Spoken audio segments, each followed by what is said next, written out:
Olá, caros ouvintes e seguidores. Sou Anabela Luís, coordenadora do Centro Qualifica de Cister. Sejam bem-vindos a mais uma emissão do nosso programa Diz-me o que lês, que é transmitido aos domingos às 20 horas na Rádio Cister e em podcast no site da CFM, quando quiser. Hoje vamos entrevistar José Maria Dias Godinho. Boa tarde. Muito boa tarde. Muito obrigada por ter aceitado o nosso convite e por estar aqui, em frente aos microfones. José Maria Dias Godinho nasceu em Angola a 2 de abril de 1975. Portanto, fez ontem 50 anos. Exatamente. Então, parabéns. Muito obrigado. Desde ontem ainda está dentro do tempo razoável para dar os parabéns, não é? Ainda está, sim senhor, ainda está. Então, nasceu a 2 de abril de 1975 em Angola, mas mudou-se para Nazaré, Portugal, com apenas 9 meses de idade, devido à Guerra Civil Angolana. Cresceu na Nazaré com os avós paternos e os irmãos, completando o ensino primário e secundário localmente. Apesar de ter deixado a escola aos 19 anos para trabalhar, José Maria Dias Godinho acabou por retomar os estudos mais tarde, formando-se em Serviço Social e obtendo uma pós-graduação em Violência em Crianças, uma abordagem sistémica e pedagógica e um mestrado em Gestão de Recursos Humanos.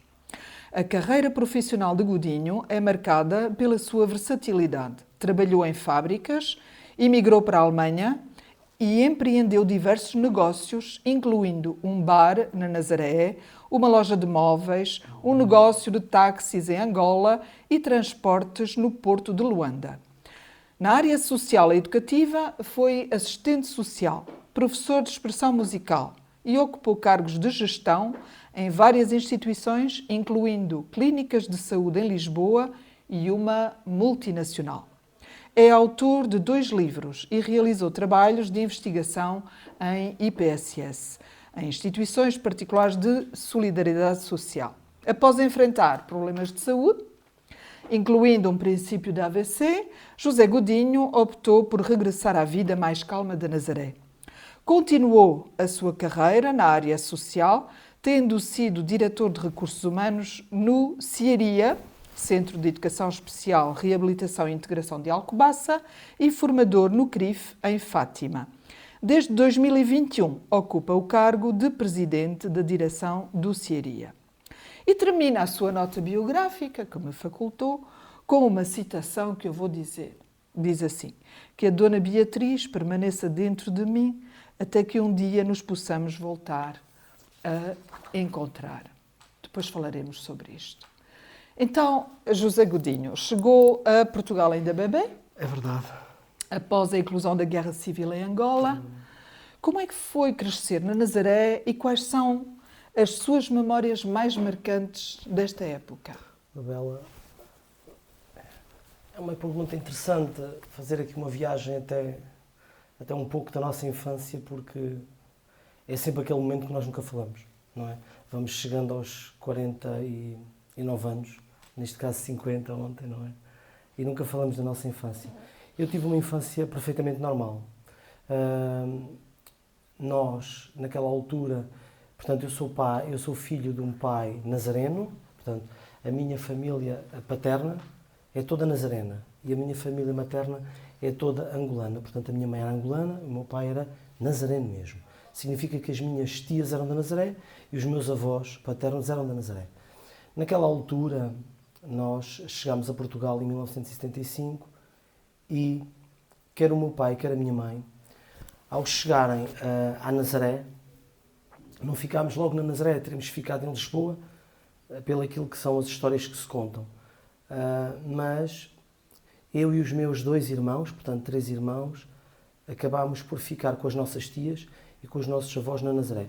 Estamos a falar de uma Nazaré pequena, em que uma comunidade muito mais fechada, em que todas as pessoas se conheciam, o nível de acolhimento era muito grande, os retornados iam chegando a Portugal em massa porque estava-se a viver uma guerra civil em Angola. Só que foi um período difícil ao mesmo tempo, apesar de eu não ter sentido. Porque os pais, apesar de virem trazer os filhos, eles não podiam cá ficar. Eles tinham que regressar porque tinha uma história em Angola, portanto havia negócios em Angola, haviam casas, haviam bens e, portanto, não poderiam as coisas ficar para trás como se as pessoas nunca tivessem lá vivido.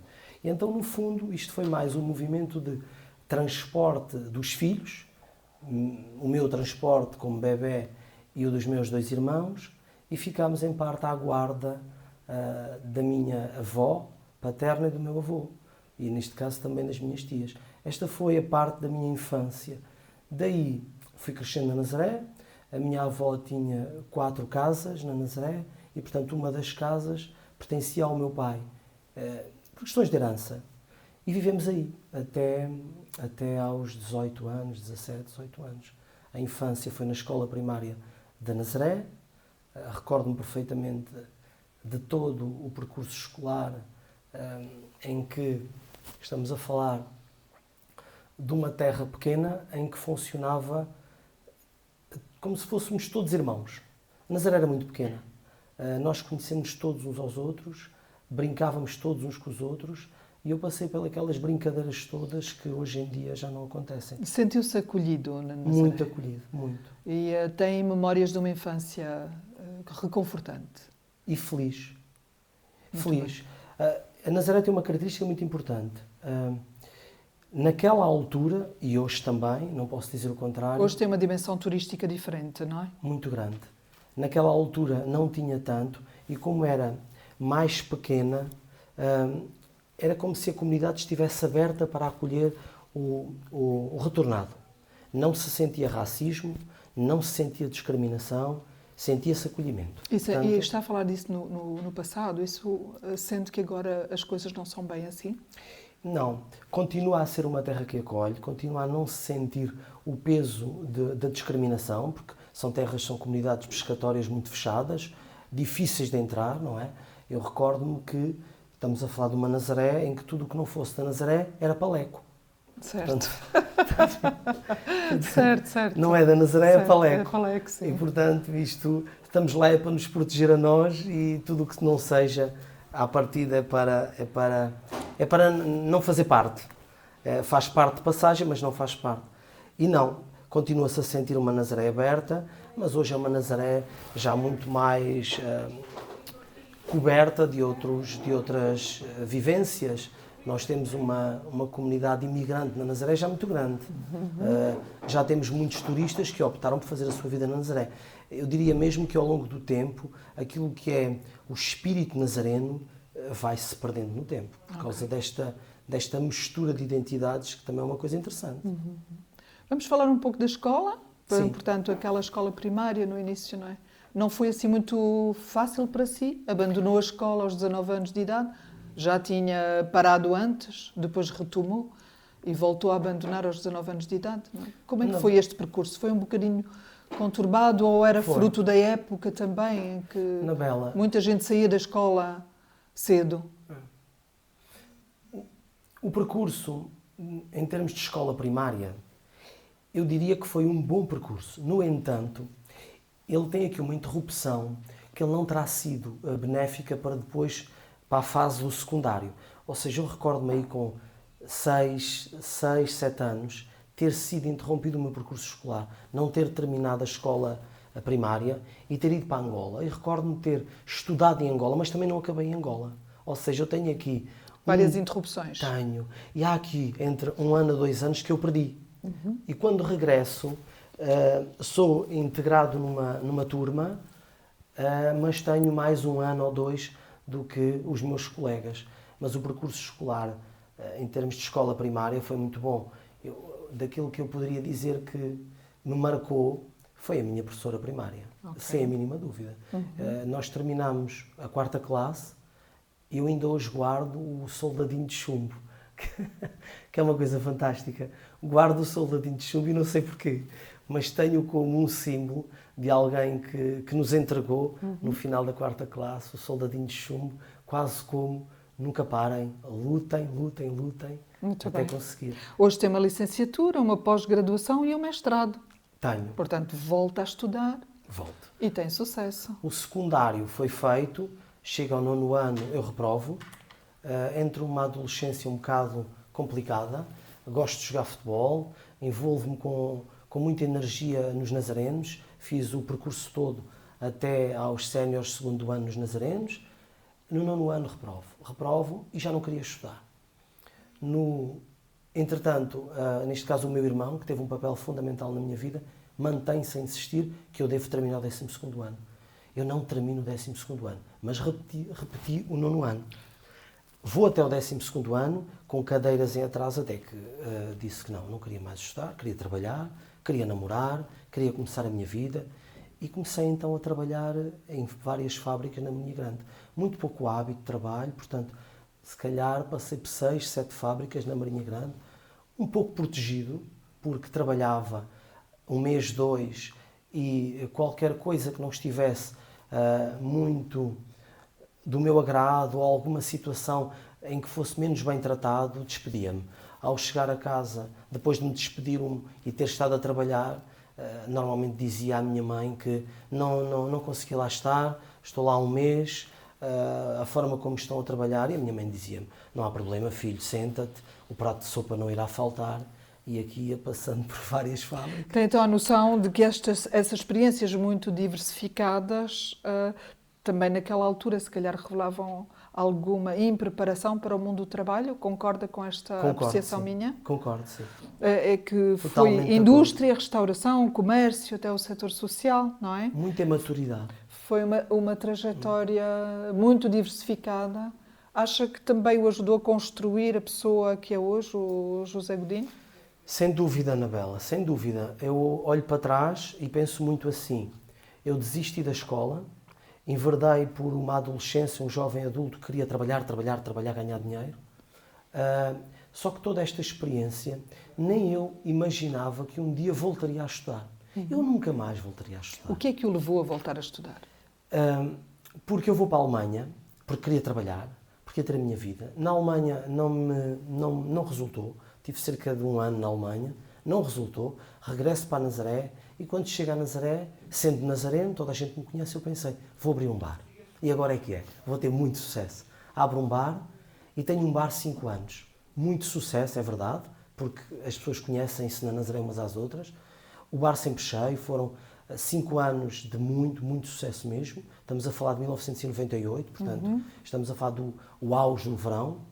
No entanto, Anabela, há aqui aquilo que eu chamo a mão de Deus.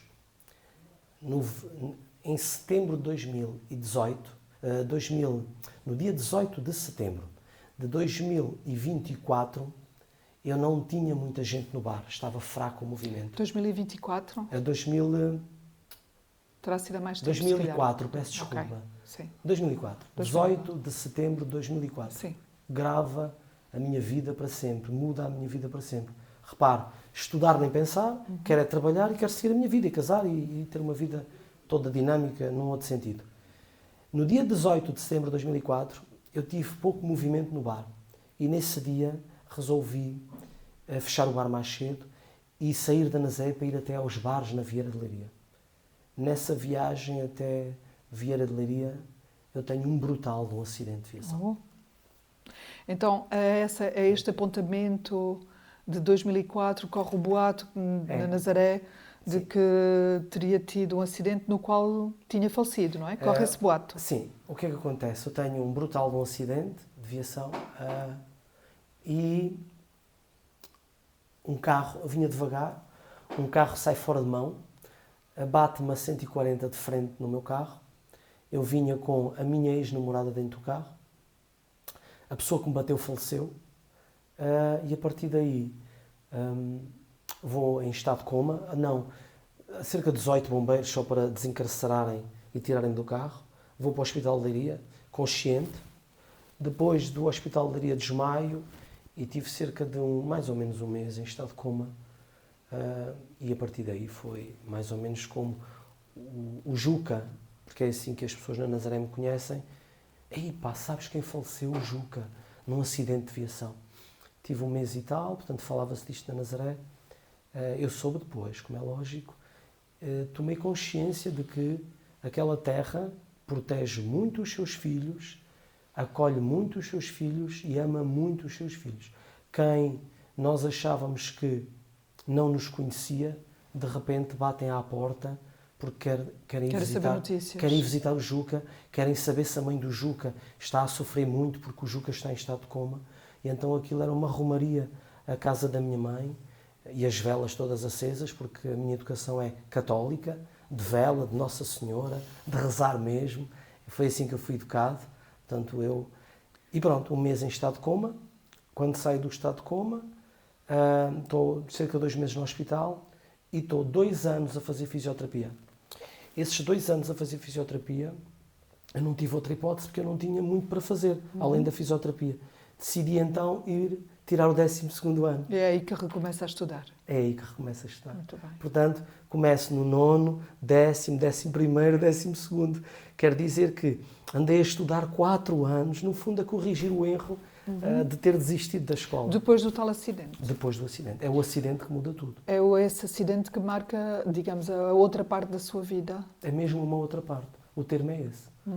Nasce, depois do acidente, morre o Juca e vai a caminho de nascer o José Godinho. Que eu não sabia que ele ia nascer, mas nasceu o José Godinho. Nunca mais quis o bar, nunca mais saí à noite, eu nunca fumei, nunca bebi. Fecho-me em casa, como se estivesse deprimido, mas não estava deprimido. Passo a dedicar a minha vida só e somente apenas à minha mãe. Passamos a viver os dois. A minha mãe faleceu há 5 anos com 86 anos. Portanto, estamos a falar de 2004, estamos para aí em 2007, 2008. Passo a dedicar a minha vida à minha mãe, à casa e à minha construção pessoal. Eu diria assim, tudo o que tinha sido uma infância onde me foi estimulado a adquirir um conjunto de competências que eu depois, na adolescência, não deixei de ter qualquer interesse nisso, o acidente terá feito aqui um clique qualquer que eu nunca conseguirei explicar e também não é muito importante para mim, mas toda a minha vida anterior é como se não tivesse mais interesse absolutamente nenhum. É como se tivesse feito um reset. Sim. Vamos lá recomeçar isto. Sim. E desta vez como deve ser. E desta vez como deve ser, tal e qual. Ok. Então, depois da sua licenciatura... Posso só lhe dizer como tirei a licenciatura? Sim. Muito rápido. Força. 2 anos a fazer fisioterapia. Começo no Externato Dom Fuas Roupinho de noite, de muletas, a ir para a escola, estudar à noite, e acabo então o 12º ano. Quando acaba o 12º ano, só que não estamos a falar de uma família rica, estamos a falar de uma família normal, classe média. Não tínhamos dinheiro, não há dinheiro para a licenciatura, não havia, não tenho dinheiro para a licenciatura. Então, no primeiro verão, faço o M23, longe da escola, e quando vou ver os resultados do M23 é a primeira vez que eu me confronto comigo próprio, porque em 300 pessoas eu tive a 4ª melhor nota, fiquei todo contente. Como é que é possível? E candidatou-se a que curso? Naquela altura foi... Serviço Social. Mesmo diretamente Serviço Social? Mesmo diretamente. Certo. Fui para o Algarve. Fui para o Algarve no verão, trabalhar como empregado de mesa, ainda com muitas dores na anca, e esse dinheiro todo pagou a licenciatura do primeiro ano. No 2º ano, voltei para o Algarve, trabalhar como empregado de mesa no verão, volto a ganhar esse dinheiro, volto a pagar a licenciatura do 2º ano. Mas era então uma faculdade no Algarve? Não. Ou seja, eu tirei a minha licenciatura no IPL, em Leiria. Okay. Fui para o Algarve 3 meses, só trabalhar na altura do verão para pagar os estudos no inverno. 2 anos. No 3º ano já não, começo a dar aulas na ZAEC e é o trabalho da ZAEC que me consigo suportar as despesas com a escola, com a universidade, com o IPL, com o curso. Portanto, foi a trabalhar que eu paguei a minha licenciatura. Muito bem, muito bem. Está a ver a experiência anterior, Sim. provavelmente aqui pode ter dado algum jeito, digo eu.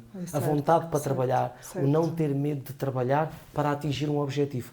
Provavelmente ficou isto do Juca. E uma grande determinação, não Muita. é? Em conseguir obter aquilo que pretendia para si, Sim, que era sim. de facto conseguir ir mais longe, para além daquela indefinição de estudos que conheceu na sua adolescência. Muito bem. O que é que o motiva para dedicar-se ao serviço social? Porque é o serviço social. Porque é o Com as serviço experiências social. todas profissionais também que teve, não é? Podia ter enverdado por outro tipo de especialização, mas a Sim. sua área de especialização é o serviço social. Sim. Porquê?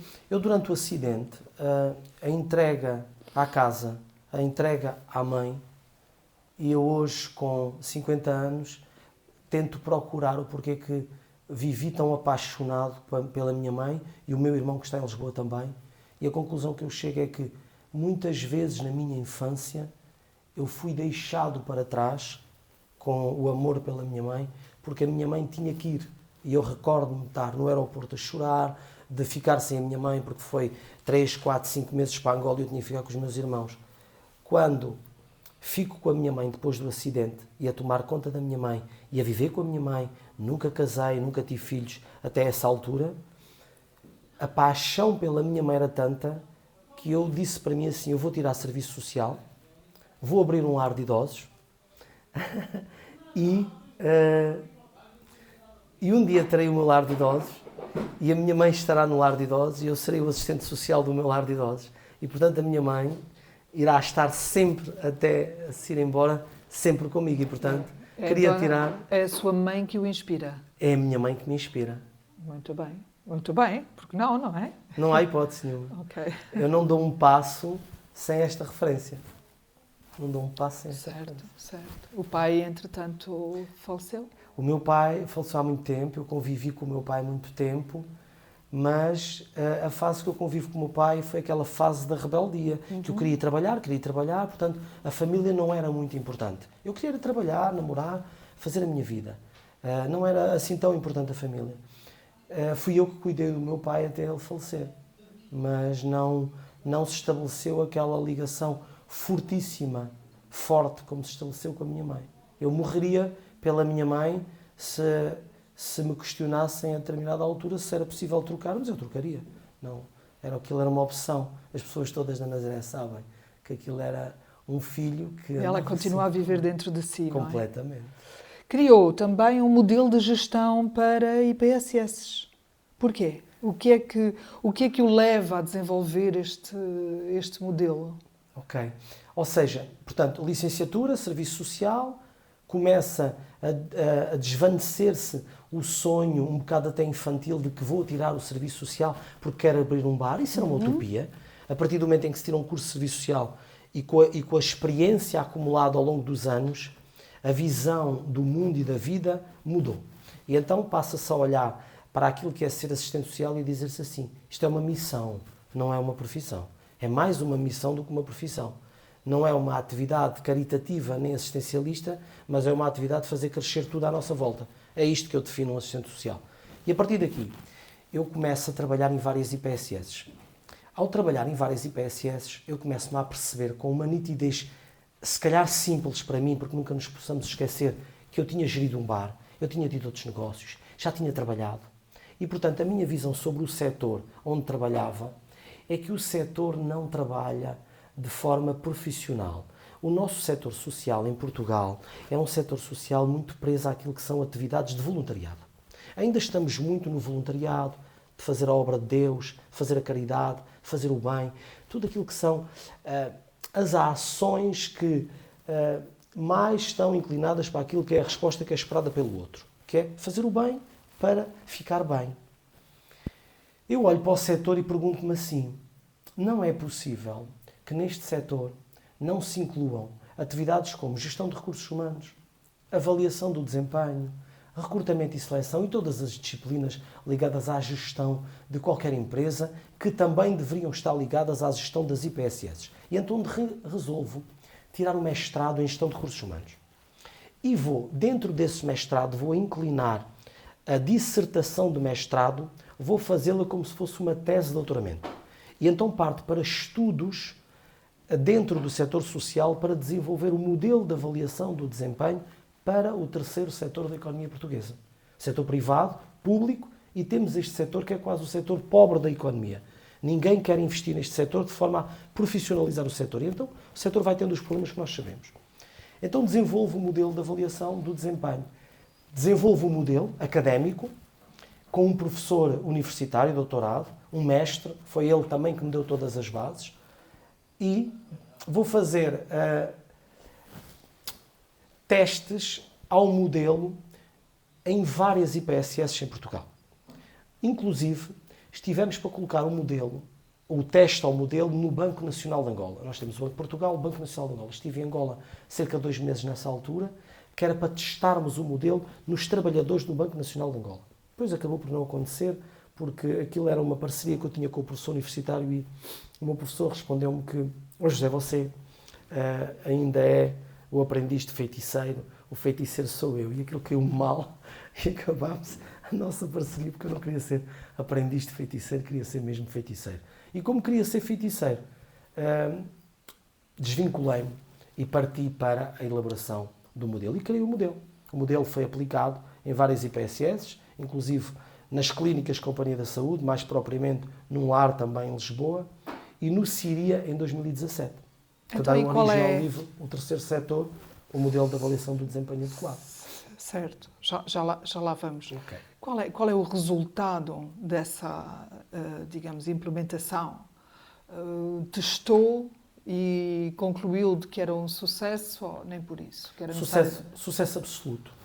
O país pode não estar totalmente preparado, ou dito de outra forma, o setor social pode não estar preparado para a implementação de sistemas de avaliação do desempenho, que são fundamentais. Agora, o que é que nós temos aqui? Nós ainda temos as IPSS em Portugal a funcionarem com direções maioritariamente voluntárias, que não estão presentes na gestão da IPSS. Então quem é que gera a IPSS? Os diretores técnicos. Os diretores técnicos das IPSS são, na sua maioria, quem? Assistentes sociais. Como eu sou. Qual é a disciplina que nós temos para gerir IPSS? O IPL tem, porque eu tive a disciplina de Gestão de Instituições e Serviço Social. Hoje, com 50 anos, tenho que o afirmar, até para ajudar à reflexão crítica. Aquela disciplina nada tem a ver com Gestão de Instituições e IPSS. Gestão de Instituições e IPSS implica dominar completamente aquilo que são métodos e técnicas de gestão de recursos humanos. Implica completamente a implementação de políticas de gestão de recursos humanos, que vai desde o reconhecimento dos colaboradores, a motivação, a proatividade, a avaliação do desempenho específica, quer individual, quer organizacional. Ou seja, sem se fazer uma avaliação individual a cada sujeito que trabalha dentro da estrutura, não se consegue, por exemplo, atribuir coisas como subidas de escalão, reconhecimento de carreiras, e logo o setor fica preso. Não se fazendo a avaliação do desempenho organizacional, nunca se percebe a qualidade do serviço que se presta. Porque a avaliação organizacional é transversal àquilo que é a opinião, a recolha de informação de tudo aquilo que são os parceiros. Estava a falar de um modelo que eu não conheço, mas que eu imagino seja parecido com o CIADAP, que eu tenho que aplicar com os meus colaboradores, alguns, ou a avaliação de desempenho dos professores, que aí já é relativa a uma carreira muito específica e também tem características muito específicas, não é? Mas, no nosso caso, na administração pública, esses conceitos são conceitos que já estão, digamos, implementados há alguns anos, não é? Portanto, o que me surpreende é o caráter que agora me está a transmitir que é supostamente inovador, porque o que me está a dizer é que a nível das IPSS essas noções não são assim, não são comuns, não, nem estão a ser implementadas. Não. É o que me está a dizer? Sim, as IPSS... E então criam um modelo, uma proposta de modelo para que passe a existir. Sim, ou seja, o modelo está criado, há uma plataforma informática como o CIADAP, onde o trabalhador da IPSS preenche a sua avaliação do desempenho, para fazermos aqui alguma analogia com os outros modelos de avaliação de desempenho. O trabalhador da IPSS preenche o modelo de avaliação do desempenho, o diretor técnico preenche o modelo de avaliação do desempenho. Depois das duas avaliações estarem feitas, a autoavaliação e a avaliação, quer o avaliador, quer o avaliado, têm uma entrevista de feedback. E nessa entrevista de feedback, eles discutem a avaliação do desempenho. Todavia, a escala de resposta foi cientificamente testada e provada para aquele contexto. As próprias declarações de definição direta, ou seja, aquilo que chamamos os fatores de avaliação e os fatores de ponderação. Por um lado, os fatores de avaliação estamos a falar de competências, os fatores de ponderação estamos a falar do peso que cada competência tem dentro do resultado final. Isto para não entrar em muitos termos técnicos, o que é que acontece aqui? Este modelo faz aquilo que nenhum modelo em Portugal faz. E a inovação disto não é totalmente minha. Eu vou beber a outros modelos para construir um modelo. Faz o quê? Ao mesmo tempo que o avaliador está a avaliar o avaliado, o modelo está a fazer a avaliação do avaliador. Significa que o avaliado estará sempre em posição de discussão da sua avaliação do desempenho com critérios muito mais objetivos, porque o avaliador deixa de ter nas suas mãos o poder de eu sou o avaliador e, portanto, eu é que tenho as respostas todas corretas, eu é que sou dono da verdade. Não é verdade porque, no momento que o avaliado está a avaliar, ele está a fazer uma avaliação do avaliador também. E, portanto, no final, é por isso que isto é interessante. Porquê que é interessante? É interessante, embora no quadro desta entrevista possa, enfim, levar-nos, de facto, aqui a uma reflexão técnica digamos, para chegarmos ao fundo da questão, que interessa muito mais saber quem é o José Godinho. Okay. Mas o José Godinho também é o tal mentor desse modelo de gestão, sim, não é? Que pretende ou que implementou nas organizações. Pronto, qualquer das formas, agradeço-lhe a sua explicação. Ok. Está bem. Vamos para a parte técnica. O meu sorriso deveu ser uma coisa muito simples. É eu perceber um círculo avaliativo que pode levar a alguma perversão. Mas eu não queria entrar nessa... Mas é muito interessante, porque o modelo vai valorizar o colaborador, o avaliado e o avaliador. Aquilo depois permite a elaboração dos planos de melhoria com um e com o outro, mas isso pode ser para outra questão. Relativamente, portanto, aqui estamos a falar do modelo de avaliação desenvolvido. Certo. Em 2021, que se calhar é aí que quero que eu lhe dê a resposta, eu criei dentro neste caso, do Centro de Educação Especial de Alcobaça, do Síria, o modelo de gestão. Diferente do modelo de avaliação. Eu não vou falar aqui da instituição, porque não é esse o objetivo. Eu encontrei a instituição numa determinada condição financeira. E eu criei um modelo de gestão específico para aquela instituição, baseado em toda a minha experiência.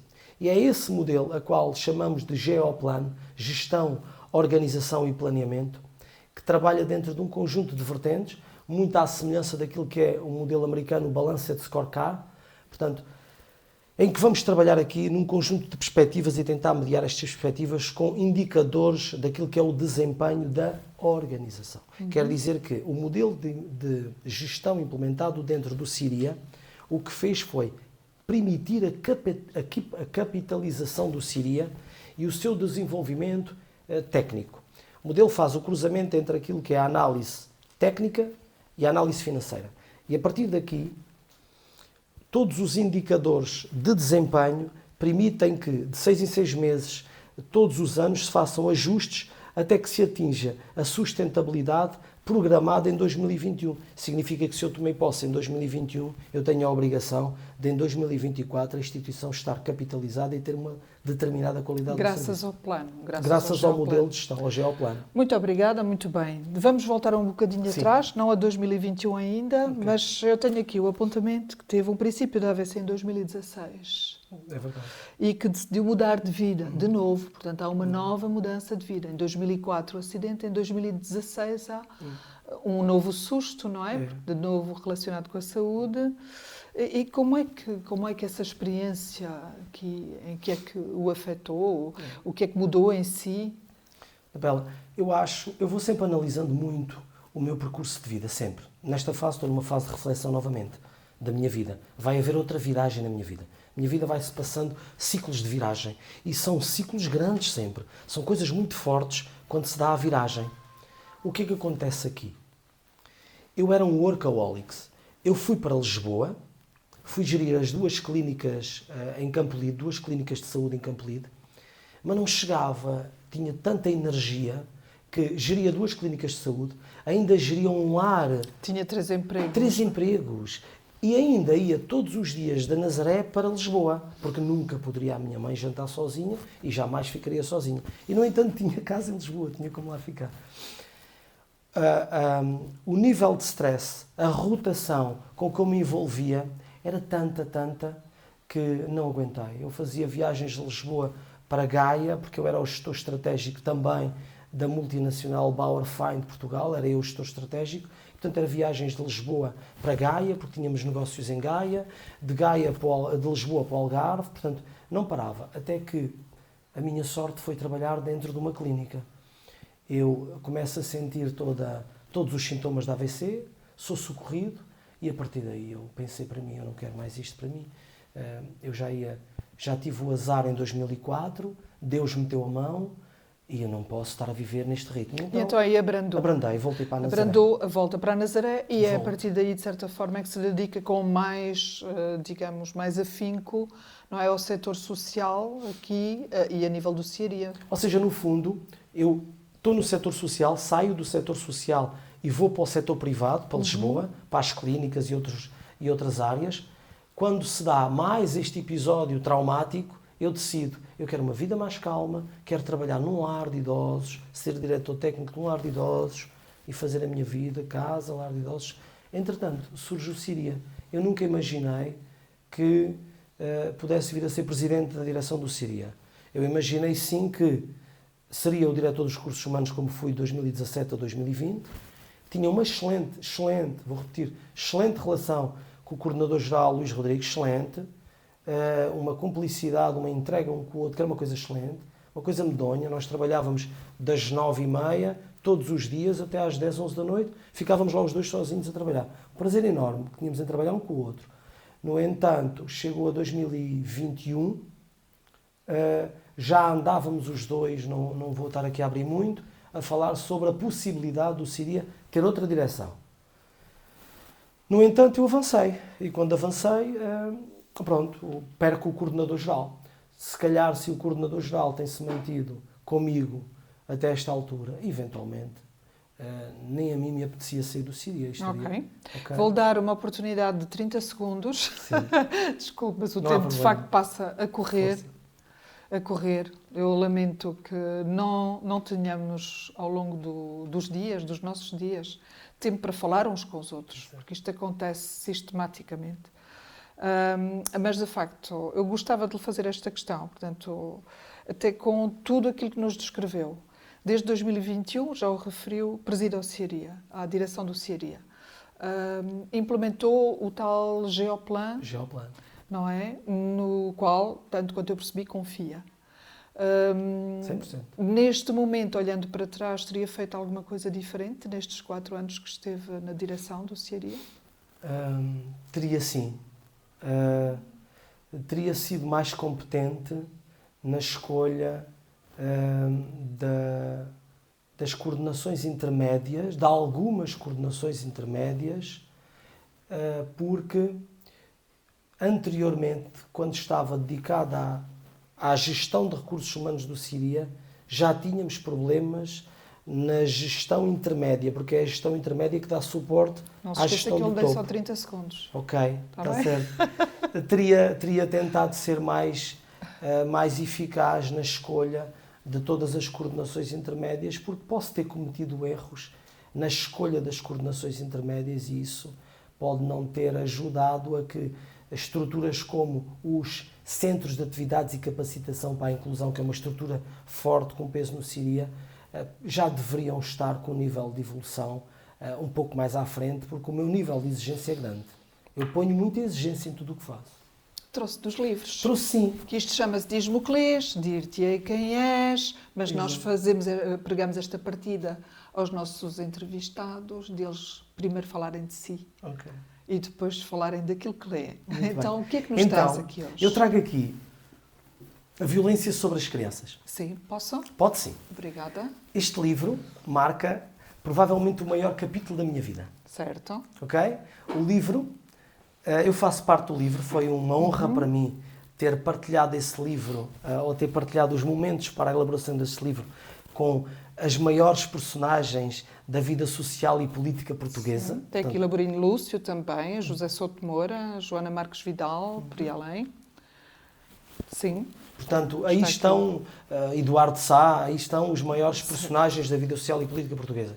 O livro, eu partilho este livro porque esse livro, toda a competência, todo o ensinamento que se possa tirar desse livro, permite a qualquer profissional da área social ter um olhar sobre o cliente, se quisermos chamar o utente também está bem, está tudo bem, mas o olhar é diferente.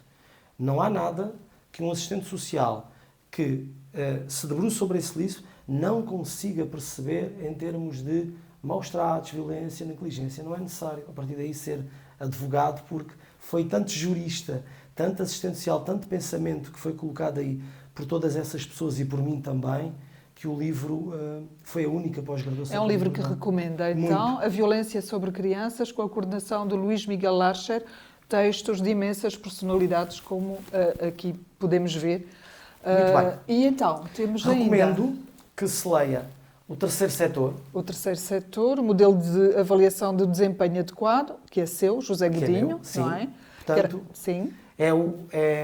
Pode ser o mote, pode ser o apoio aos diretores técnicos das IPSS para eles próprios se sensibilizarem para a necessidade de se começar a colocar dentro do nosso setor sistemas de avaliação de desempenho e recursos humanos. Muito bem. E para terminar, aqui sim, o presente. O Spencer Johnson. Porquê que eu falo nesse livro? O presente, sim. Eu conheço Quem Mexeu no Meu Queijo, não conheço o presente. Eu já li esse livro há muito tempo, eu não vou falar do livro. A única coisa que eu vou dizer é que a vida é um presente. Certo. Nós estamos a viver o presente. Uhum. Dentro de cada presente, nós é que escolhemos o que é que lá colocamos. E aquilo que nós colocamos dentro do nosso presente, vamos ter que abrir mais tarde. E o que vamos abrir pode ser muito bom ou ser menos bom. E, portanto, o presente não é propriamente uma caixa com um presente, mas é uma caixa com um presente, é o dia de hoje, é aquilo que colocamos dentro do dia de hoje, é aquilo que colocamos nas nossas vidas. E, portanto, na minha vida fui colocando coisas menos boas, menos más. As menos boas têm permitido que eu vá corrigindo erros ao longo da minha vida, e com a educação que fui tendo, disponível para pedir desculpa a qualquer ser humano que exista à face da Terra por algum erro que eu não tenha percebido que cometi. Muito bem, foi uma descrição do presente muito interessante que eu hei de ler. Eu conheço Quem Mexeu no Meu Queijo, mas não conheço. Aguçou-me a curiosidade para eu ler. Mas eu ainda tenho uma questão para lhe colocar. A sua nota biográfica terminava com aquela citação da Dona Beatriz. Explique lá quem é a Dona Beatriz e porquê é que termina dizendo que a Dona Beatriz permaneça dentro de mim até que um dia nos possamos voltar a encontrar. Olha, a Dona Beatriz foi uma personagem que nasceu em Angola, numa família com 2 irmãos, em que ficou sozinha com 14 anos no mundo, lutou, depois conheceu um senhor português, teve 3 filhos com esse senhor português, educou os filhos de uma maneira extraordinária e, sem a Dona Beatriz, a pessoa que eu acho que sou hoje, ou a pessoa que tenho a certeza que sou, não existia. Estou eternamente grato por ter tido aquela mãe, por ter tido aqueles irmãos, mas fundamentalmente estou eternamente grato por ter sido filho da Dona Beatriz. E todos os dias acredito que isto não pode acabar aqui. E que é possível que eu volte a encontrar a Dona Beatriz, porque não era mau se tenho falecido no dia em que a Dona Beatriz faleceu. Provavelmente, durante muito tempo, tinha sofrido menos, porque é muito difícil viver sem a Dona Beatriz. É a sua mãe, É Dona a minha Beatriz. A sua mãe que lhe deixou um presente da sua vida, não é? E da sua vida, com certeza que vai fazer um presente para a sua mãe. Eu luto todos os dias para ser um ser humano melhor. Todos os dias, quando estou para cometer um erro, eu ouço isto. Filho, cuidado. Cuidado, porque tu não gostavas que te fizessem isso. Cuidado. Tudo o que tu fazes aqui é aqui que tu pagas. Faz o bem ao outro que tu vais receber o bem. Foi uma mulher muito espiritual. Não vou, quer dizer, eu estaria aqui o dia todo a Mas falar. também já nos explicou quem Sim. foi a Dona Beatriz. Sim. José Godinho, muito obrigada. Obrigado. Obrigada por, em tempos conturbados como estes são, também aceitar este desafio e vir até aqui falar sobre si, falar sobre o seu passado, sobre as suas convicções e aquilo em que acredita. As pessoas são como são, não são necessariamente a sua função.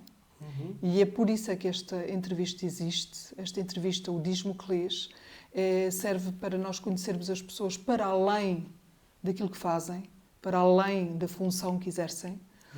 O José Godinho é conhecido neste momento como diretor do CIARIA, como presidente da direção do CIARIA, mas por detrás ou por dentro do diretor, do presidente, existe um ser humano com a sua história, com as suas crenças, as suas convicções. E digamos, é isso que move quem teve a ideia de realizar estas entrevistas, é de trazer aqui os seres humanos que estão a desempenhar funções.